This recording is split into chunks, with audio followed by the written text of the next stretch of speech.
اعوذ باللہ من الشیطان الرجیم بسم اللہ الرحمن الرحیم سوانح عمری جناب سلطان العارفین مخدوم شیخ حمزہ رحمۃ اللہ علیہ۔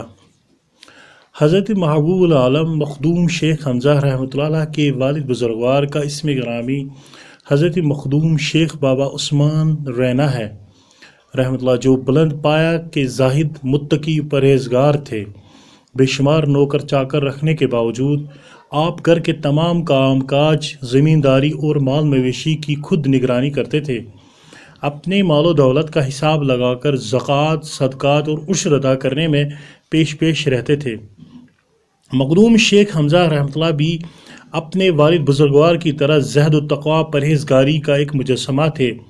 آپ کے زہد و تقوی، ریاضت و عبادت کے بارے میں حضرت شیخ خاکی یوں رقم تراز ہے: چون زول اللہ گفتہ ہر تقی آمن است، شکر کز باغ نبی پیدا یقین و برش شدست۔ ہر سحرگاہ بود غسلے لازمش در سالہا، قلب و روح و سر آو زین روئے مظہر شدست۔ در ریاضت صالحانہ نہادہ پہلو بر زمین، حاصلش زین رتبہ شد چون از کرو اثر شدست۔ ترجمہ: چونکہ رسول اللہ صلی اللہ علیہ وسلم نے فرمایا ہے کہ پرہیزگار اور متقی میری آل و اولاد میں حکمن داخل ہیں، اور یہ حدیث محدثین کے نزدیک درجہ ثبوت سے پیوستہ ہے، اس لیے اللہ تعالیٰ کا شکر و احسان ہے کہ باغ نبوت سے اور ایک تر و تازہ میوہ حضرت محبوب العالم رحمۃ اللہ علیہ پیدا ہوئے ہیں، جس سے دین اسلام اور بھی زیادہ معطر اور منور ہوگا۔ آپ نے برسوں تک ہر صبح کو غسل کرنا اور نہانا اپنے اوپر لازم قرار دیا، یہاں تک کہ وہ اس کے عادی ہو گئے۔ اسی وجہ سے آپ کا قلب مبارک، روح اقدس اور آپ کا سر و باطن بہت پاکیزہ ہوئے۔ حضرت محبوب العالم رحمۃ اللہ علیہ نے اس قدر کثرت کے ساتھ خدا تعالیٰ کی عبادت کی کہ سالہ سال تک اپنا پہلو مبارک زمین پر نہیں رکھا۔ یہ عزت و ارجمندی آپ نے اس وقت پائی جب کہ آپ بہت زیادہ یاد خدا فرماتے اور روتوں کو بیدار رہتے تھے۔ حضرت مخدوم شیخ حمزہ رحمۃ اللہ علیہ کی والدہ ماجدہ صحابہ کا اسم گرامی بی بی مریم تھا۔ آپ بھی اپنے خاوند کی طرح اسلامی اصولوں کی پابند تھی، غرض حضرت محبوب العالم رحمۃ اللہ علیہ کے والدین بہت ہی پرہیزگار تھے۔ حضرت مخدوم بابا عثمان رینا رحمۃ اللہ علیہ کو اللہ تعالیٰ نے 2 فرزند عطا کیے تھے، ایک کا نام حضرت مخدوم بابا علی رینا اور دوسرے ہمارے پیر کامل حضرت مخدوم شیخ حمزہ رحمۃ اللہ علیہ ہیں۔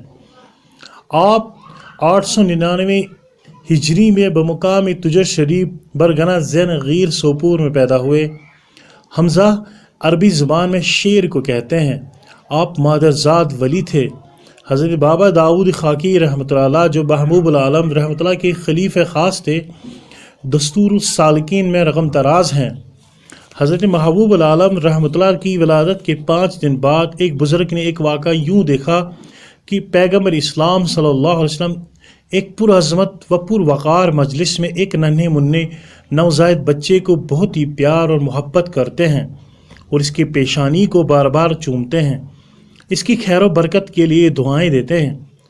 عرض کیا کہ یہ نوزائیدہ بچہ کس کا ہے؟ تو جواب ملا، بظاہر اس بچے نے حضرت بابا عثمان رحمۃ اللہ علیہ کے گھر میں جنم لیا، مگر باطنی طور یہ ہمارا فرزند ہے۔ یہ عالم اسلام میں ایک روشن تارے کی طرح چمکے گا اور ان کی بدولت اسلام روشن ہو جائے گا۔ اسی لحاظ سے حضرت سلطان العارفین رحمۃ اللہ علیہ کو حضرت رسول کریم صلی اللہ علیہ وسلم کا فرزند معنوی کہا جاتا ہے۔ حضرت شیخ خاکی رحمۃ اللہ علیہ ورد المریدین میں فرماتے ہیں: نسبت صحبت قوی او رابی عیسیٰ شد ازاں، کو باسمت ہم چو عیسیٰ زاد از مادر شدست۔ ترجمہ: جناب کو حضرت عیسیٰ علیہ السلام کے ساتھ نسبت و تعلق نہایت قوی اور مضبوط ہے، اس لیے آپ نے اس دنیا میں عصمت و عفت اور پاک دامنی اپنی والدہ ماجدہ سے پیدا ہونے کے وقت سے آخری دم تک حاصل کی ہے۔ جناب کے ایام رضاعت میں والدہ ماجدہ بی بی مریم کے دودھ میں کچھ کمی واقع ہوئی تو ایک دائیا کو پیر کامل رحمۃ اللہ کو دودھ دینے کے لیے مقرر کیا گیا، مگر ہمارے پیر کامل رحمۃ اللہ علیہ نے اس اجنبی عورت کے دودھ کو 2 ہفتوں تک منہ نہیں لگایا۔ تمام عزیز و اقارب بہت ہی متفکر ہوئے، مگر محبوب العالم رحمۃ اللہ کے نشو و نما میں کسی قسم کی تبدیلی محسوس نہیں ہوئی۔ معلوم کرنے پر پتہ چلا کہ یہ اجنبی عورت ایک چھوٹی بچی کو چھوڑ کر اپنے خاوند کی اجازت کے بغیر آئی تھی۔ اس طرح حضرت محبوب العالم رحمۃ اللہ علیہ نے ایام رضاعت سے ہی اسلامی اصولوں کی پابندی کرنا شروع کر دی۔ بچپن میں حضرت مخدوم شیخ حمزہ رحمۃ اللہ کو کچھ عرصہ تک بھیڑ بکریاں چرانے کا کام سپرد کیا گیا۔ دراصل اس کا کام میں ایک حکمت تھی جو بعد میں ظاہر ہوئی کہ حضرت مخدوم شیخ حمزہ رحمۃ اللہ کے سپرد گمراہوں اور سرکشوں کو راہ راست پر لانا تھا اور اسلام کی حقیقی تعلیم سے روشناس کرانا تھا، حضور اقدس صلی اللہ علیہ وسلم کے بتائے ہوئے طریقے کو روبرو عمل لانا تھا۔ جبکہ بچپن میں حضرت مخدوم شیخ حمزہ رحمۃ اللہ علیہ دوسرے بچوں کے ساتھ بچقانہ حرکتیں کرنے کی کوشش کرتے تھے تو غیب سے آواز آتی تھی کہ حمزہ رحمۃ اللہ آپ اس کام کے لیے نہیں آئے ہیں اور نہ ہی آپ کے لیے کرنا مناسب ہے۔ اس غیبی آواز کے سننے کے بعد کبھی بھی آپ سے کوئی ناشائستہ حرکت سرزد نہ ہوئی۔ تجر شریف کے نزدیکی گاؤں میں سلطان شہاب الدین کے قائم کردہ مقتق میں حضرت مخدوم شیخ حمزہ رحمۃ اللہ کو ابتدائی تعلیم حاصل کرنے کے لیے آپ کے والد ماجد بابا عثمان رینا نے داخل کیا۔ بعد ازاں سری نگر میں میر نازک صاحب قادی کدل کے پاس تجوید قرآن کے علاوہ دیگر علوم و فنون کی تعلیم حاصل کی۔ فقہ و دینیات کی تعلیم امتیاز حاصل کرنے کے بعد حضرت مخدوم شیخ حمزہ رحمۃ اللہ علیہ کو آپ کے دادا جناب زینی رینا نے حضرت بابا اسماعیل رحمۃ اللہ علیہ جو جناب زیتی رینا کے پیر طریقت تھے کے پاس لیا تو حضرت بابا اسماعیل رحمۃ اللہ علیہ نے بڑی خوشی سے حضرت مخدوم رحمۃ اللہ علیہ کو اپنی آغوش میں لیا اور فرمایا کہ اے فرزند سعادت مند مقتدائے روزگار گرود، کوہ مارا کے مشرقی و شمالی حدود میں ایک وسیع احاطہ میں ایک عظیم الشان خانقاہ تھی جس کے سامنے ایک بڑا کتب خانہ، لنگر خانہ اور ایک اعلیٰ علمی و ادبی اکیڈمی تھی جو کہ حضرت بابا اسماعیل رحمۃ اللہ علیہ کی قائم کردہ ایک زندہ و جاوید یادگار تھی۔ اس درسگاہ کو مدرسہ دارالشفا کہا جاتا ہے۔ بابا فتح اللہ خوشگوان اخوندہ ملا درویش حافظ ملا لطیف اللہ اس مدرسے میں مدرس تھے جو بڑی تندہی اور ذوق و شوق سے طالب علموں کو علم دین سے مستفید فرماتے تھے۔ بابا فتح اللہ رحمۃ اللہ علیہ درس قرآن میں آزمودہ استاد تھے اور ملا اخوند لطف اللہ فقہ و حدیث اور تفسیر کے لاسانی استاد تھے۔ حضرت مخدوم شیخ حمزہ رحمۃ اللہ علیہ نے بڑی محنت، شوق اور لگن سے 1 سال کے دوران قرآن شریف مکمل کیا اور علم دینیات کے فصیلوں کو پار کیا۔ خانقاہ شمسی چک جو شمس الدین چک نے نالہ مار کے کنارے جامع مسجد سے تھوڑے فاصلے پر ایک عظیم الشان عمارت تعمیر کی تھی جہاں طلبگاران خدا کی عبادت کرنے کے لیے الگ الگ کمرے بنوائے گئے تھے۔ چونکہ حضرت مخدوم رحمۃ اللہ کو کم عمری کی وجہ ایک درویش صفت اور خدا ترس آدمی کے ساتھ ایک کمرے میں رکھا گیا، وہ صاحب آدھی رات کو اٹھ کر غسل کرتے اور نماز تہجد و نوافل میں مشغول رہتے تھے۔ ان کی صحبت میں رہ کر حضرت مخدوم شیخ حمزہ رحمۃ اللہ کو بھی اس کی عادت پڑ گئی اور شب بیداری میں ذکر و اذکار اور سرب سجود رہنے میں ایک لطف اندوز کیفیت محسوس کرنے لگے۔ نصف شب کو غسل کر کے تہجد کی نماز ادا کرنا جناب کا معمول بن گیا۔ حضرت مخدوم شیخ حمزہ رحمۃ اللہ علیہ بزرگان دین کی زیارت قبور کو اکثر جایا کرتے تھے۔ آپ سری نگر راجوری کدل کے پاس ہی حضرت سید بلاور رومی کی مشہور زیارت میں اکثر رات کے وقت جایا کرتے تھے۔ وہاں آپ کو روحانی تسکین ملتی تھی، اور کئی بار ایک نورانی شخصیت سے ملاقات ہوئی جو حضرت شیخ حمزہ رحمۃ اللہ کو واعظ و نصیحت فرماتے تھے۔ آپ رحمۃ اللہ کو اکثر بار حضرت خواجہ خضر علیہ السلام سے ملاقات ہوئی، جیسا کہ حضرت بابا داؤد خاکی رحمۃ اللہ علیہ نے ورد المریدین میں بیان فرمایا ہے۔ اس کے علاوہ حضرت بابا داؤد خاکی رحمۃ اللہ علیہ لکھتے ہیں کہ بارہا حضرت مخدوم شیخ حمزہ رحمۃ اللہ کو رسول اللہ صلی اللہ علیہ وسلم اور 4 یاران رضوان اللہ اجمعین کی زیارت نصیب ہوئی، اور اس طرح سے وہ باطنی تربیت پا گئے۔ آپ نے حضرت شیخ نجم الدین کبریٰ سے بھی باطنی رہبری حاصل کی۔ حضرت مخدوم سید جمال الدین بخاری اپنے بھائی حضرت سید ایوب عبد الوہاب بخاری کے ساتھ حرمین شریف کو تشریف لے گئے۔ مدینہ منورہ میں قیام کے دوران حضرت مخدوم سید جمال الدین بخاری کو عجیب واقعہ پیش آیا۔ آپ دیکھتے ہیں کہ حضور سرور کائنات صلی اللہ علیہ وسلم اپنے صحابہ کے بعد رضوان اللہ علیہم اجمعین کے ساتھ ایک پر رونق مجلس میں تشریف فرما تھے، اور آپ صلی اللہ علیہ وسلم کے سامنے ایک خوش قسمت نوجوان تھا جن کی طرف حضور سرور کائنات صلی اللہ علیہ وسلم بہت شفقت اور محبت سے متوجہ تھے۔ حضرت مخدوم سید جمال الدین بخاری رحمۃ اللہ علیہ حیران ہوئے اور اس خوش قسمت نوجوان کے متعلق دریافت کیا۔ ارشاد ہوا، یہ نوجوان کشمیر کا باشندہ ہے، ان کا نام شیخ حمزہ ہے، اور رسول اللہ صلی اللہ علیہ وسلم نے آپ کو ان کی روحانی تعلیم و تربیت کے لیے مقرر فرمایا ہے، اس لیے آپ فوراً کشمیر جا کر یہ کام انجام دیں۔ حضرت مخدوم سید جمال الدین بخاری رحمۃ اللہ علیہ یہ واقعات دیکھ کر فوراً وادی کشمیر وارد ہوئے اور حضرت مخدوم شیخ حمزہ رحمۃ اللہ علیہ کو روحانی فیوزات سے نوازنا شروع کیا۔ یہ واقعہ کا علم حضرت مخدوم شیخ حمزہ رحمۃ اللہ کو بھی باطنی طور دیا گیا تھا، غرض اس بزرگ ہستی کی روحانی تربیت کے لیے خود حضور سرور کائنات صلی اللہ علیہ وسلم نے پیر و مرشد کا انتخاب کیا۔ اس کے بعد حضرت مخدوم شیخ حمزہ رحمۃ اللہ کو اللہ تعالیٰ نے وہ مقام عطا فرمایا جس کی تائید ایک حدیث قدسی سے ہوتی ہے کہ فرمایا رسول اللہ صلی اللہ علیہ وسلم نے کہ جب دوستان خدا میں چند ایک وہ منزلیں طے کرتے ہیں تو پھر اللہ تعالیٰ ان کو محبوب رکھتا ہے۔ اس کے بعد وہ اللہ تعالیٰ کے حکم سے حضرت جبریل امین علیہ السلام اور ملائکہ کے محبوب ہوتے ہیں۔ جب وہ اللہ تعالیٰ کی رضا کے لیے کوئی کسر باقی نہیں رکھتے تو اللہ تعالیٰ حکم فرماتا ہے کہ اے جبرائیل علیہ السلام، یہ بندے خاص مجھے محبوب ہے، اور تم کو اور تمام ملائکہ کو میں نے اس کو محبوب رکھنے کا حکم فرمایا۔ اب جاؤ اور زمین و آسمانوں میں منادی کرو کہ فلاں شخص کو اللہ تعالیٰ نے محبوب رکھا، ہمیں بھی اس کو محبوب رکھنے کا حکم ہوا، تمام مخلوق اس کو محبوب رکھے اور وہ محبوب العالم کہلاتا۔ اب حضرت شیخ حمزہ مخدوم رحمۃ اللہ علیہ سے فیوز و برکات حاصل کرنے کے لیے جوک در جوک لوگ آنے لگے۔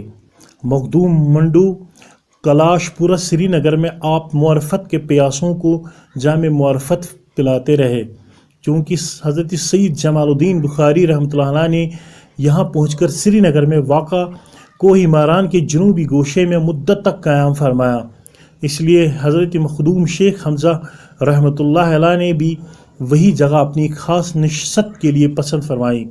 کوہی ماران پر ایک مسجد شریف موسوم بذاکر مسجد بنوائی جو آج بھی اپنی جگہ موجود ہے۔ آپ اسی مسجد میں عبادات کرتے رہتے۔ عبادات و ریاضات کے دوران آپ نے بہت سی باتیں عالم غیب سے پائیں اور ان پر عمل کیا۔ چنانچہ مصنف اسرار الابرار خود حضرت مخدوم پاک رحمۃ اللہ علیہ کا بیان نقل کر کے لکھتے ہیں، ترجمہ: اگر مجھ سے سلوک میں سستی یا کمزوری سرزد ہو جاتی تو خواب یا واقعہ میں کوئی صاحب ہوتے تھے جو میری تنبیہ و تادیب کرتے تھے، اور اگر کبھی میرے دل میں غیر حق کا گزر ہو جاتا تو فوراً ربانی نگران مجھے ٹوکتے تھے۔ چنانچہ ایک دن کی بات ہے کہ ایک صاحب نے میری دعوت کی اور پرتکلف دعوت کھلائی اور چند پیسے نذرانے دیے۔ پیسے ہاتھ میں رکھ کر دل میں خیال کیا قلم و دوات اور کاغذ کے کام آئیں گے، اور خانقاہ کی طرف واپس آنے لگا۔ اسی اثناء میں ایک خندق میں گرا اور سر سے پاؤں تک کیچڑ میں لت پت ہوا اور تمام پیسے ہاتھ سے گر گئے اور ضائع ہو گئے۔ فرماتے ہیں میں اس رات نہایت غمگین اور پرملال رہا کہ یہ کیا ہوا۔ اسی حال میں ایک شخص پیدا ہوا اور نصیحت کرنی شروع کی، دیکھو تمہارا اس خندق میں گرنا حکمت سے خالی نہیں، یہ خدا تعالیٰ نے تمہیں تنبیہ کی کہ آئندہ دنیا کی طرف رغبت اور مال دنیا پر فریفتہ ہو کر غفلت میں نہ پڑو گے۔ فرماتے ہیں اسی طرح اگر کبھی مجھ سے نماز تہجد میں غفلت ہوتی تھی تو کوئی آ کر میرے کمرے کے دروازے کو دستک دینے لگتا تھا اور بلند آواز سے کہتا تھا اٹھو وقت ہے اس کو پا لے۔ اسی طرح حضرت محبوب العالم رحمۃ اللہ فرماتے ہیں کہ اگر میں کسی کام کے متعلق شک و تردد میں رہتا کہ اس کا کام کرنا بہتر ہے یا اس کا نہ کرنا بہتر ہے تو خواب یا واقعہ میں کوئی شخص نمودار ہو کر کہتا تھا کہ اس کا کرنا ٹھیک ہے یا کہتا تھا کہ اس کا کرنا اچھا نہیں۔ ایک اور جگہ فرماتے ہیں کہ طالب علمی کے زمانے میں بار بار عالم غیب کی طرف میری رہبری کی گئی یہاں تک کہ ضروری چیزیں مجھے حاصل ہوئیں۔ حضرت مخدوم شیخ حمزہ رحمۃ اللہ علیہ لاکھوں بندگان خدا کو معرفت اور حقیقت سے بہرور کر کے علی شاہ چک فرمان نر وائے کشمیر کے تخت نشینی کو 6 برس گزرنے کے بعد 84 برس کی عمر میں اس دنیائے فانی کو رخصت کر کے انا للہ و انا الیہ راجعون اب بہتر دن کی علالت کے بعد ماہ سفر کی 24 تاریخ 983 ہجری کو مخدوم منڈو کلاش پورہ میں رحلت کر گئے۔ خواجہ ملا محمد طاہر رفیقی نے ہی آپ کا غسل فرمایا اور نماز جنازہ پڑھائی اور عیدگاہ میں ہزاروں بزرگان دین اور دوستان خدا کے علاوہ لاکھوں مسلمانوں نے نماز جنازہ میں شمولیت کی۔ فرمان روائے کشمیر علی شاہ چک بھی جنازہ میں شریک ہوئے۔ آخر پر کوہ ہمارا جہاں اس وقت حضرت شیخ مخزوم رحمۃ اللہ کا روضہ مبارک ہے عقبا کی زندگی بسر کر رہے ہیں۔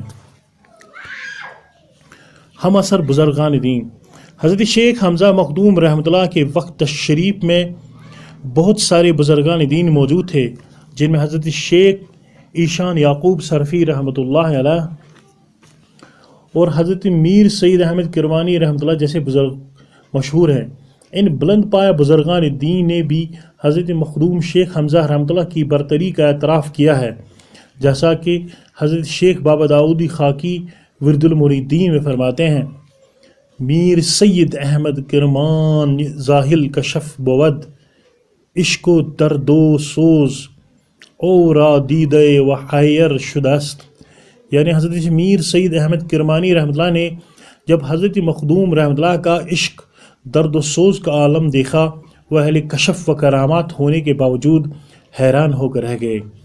خلفاء یہ حضرت مخدوم شیخ حمزہ رحمۃ اللہ علیہ حضرت بابا نسیم الدین غازی اپنے ایک منقبت شریف جو انہوں نے حضرت شیخ حمزہ رحمۃ اللہ کے بارے میں تحریر فرمایا ہے فرماتے ہیں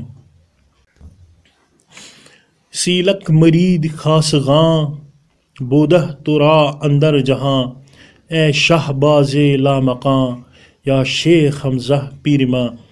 اپنی کم علمی کی وجہ سے چند ایک کا نام یہاں عرض کرنا ضروری سمجھتا ہوں۔ ان خلفاء کے اسماء غرامی یوں ہیں: حضرت بابا داؤدی خاکی رحمۃ اللہ علیہ، حضرت شیخ بابا علی رینا رحمۃ اللہ علیہ، حضرت شیخ بابا حیدر طولہ مولوی رحمۃ اللہ علیہ، حضرت خواجہ حسن قاری رحمۃ اللہ علیہ، حضرت خواجہ اسحاق قاری رحمۃ اللہ علیہ، حضرت شیخ موسیٰ بندحامی لاری، حضرت خواجہ محمد ضیاء الدین محمد رحمۃ اللہ علیہ، حضرت میر مبارک بیہقی رحمۃ اللہ علیہ، حضرت روپا ریشی، حضرت فیروز غنائی رحمۃ اللہ علیہ، حضرت ملا چوغلی صاحب رحمۃ اللہ علیہ، خواجہ حسن متولی شیخ بہرام گورتنگی رحمۃ اللہ، حضرت بایزید شمع ناغی رحمۃ اللہ علیہ، خواجہ عثمان کول رحمۃ اللہ علیہ، خواجہ ابراہیم کول رحمۃ اللہ علیہ، مولانا سید محمد افضل رحمۃ اللہ علیہ، بابا علی صوفی رحمۃ اللہ علیہ، قاضی میر موسیٰ شہید رحمۃ اللہ علیہ، مجذوب زیتی شاہ ولی رحمۃ اللہ علیہ، میاں عبد الرحمن عرف مانک شاہ وغیرہ۔ کرامات: حضرت مخدوم شیخ حمزہ رحمۃ اللہ کے کرامات کے بارے میں مورخ یوں رقم تراز ہیں: لا تعداد کرامات وقوع پذیر ہوئیں اور آج بھی ہوا کرتی ہیں۔ سب سے بڑی کرامات جو آج ہم دیکھتے ہیں کہ آپ رحمۃ اللہ کے دربار عالیہ پر ہر روز ہزاروں عقیدت مند آیا کرتے ہیں اور فیوز و برکات سے سرفراز ہوتے ہیں۔ خصوصاً ہر سوموار اور جمعرات کو آپ کی درگاہ میں جمع غفیر رہتا ہے۔ ہزاروں ہی نہیں بلکہ کبھی کبھی لاکھوں کی تعداد میں زائرین عقیدت کا اظہار کرتے ہیں۔ اس پتھروں کی پہاڑی جو کوہ ہماراں کے نام سے مشہور ہے کو عقیدت مندوں نے جگہ جگہ سنگ مرمر سے مزین کیا ہے۔ اس وقت یہ پہاڑی معرفت اور رشد و ہدایت کا ایک سرچشمہ ہے جس کا مشاہدہ دیدہ بینا ہی کر سکتی ہے، جبکہ پہلے یہ سانپوں اور دیو پریوں کا مسکن تھا۔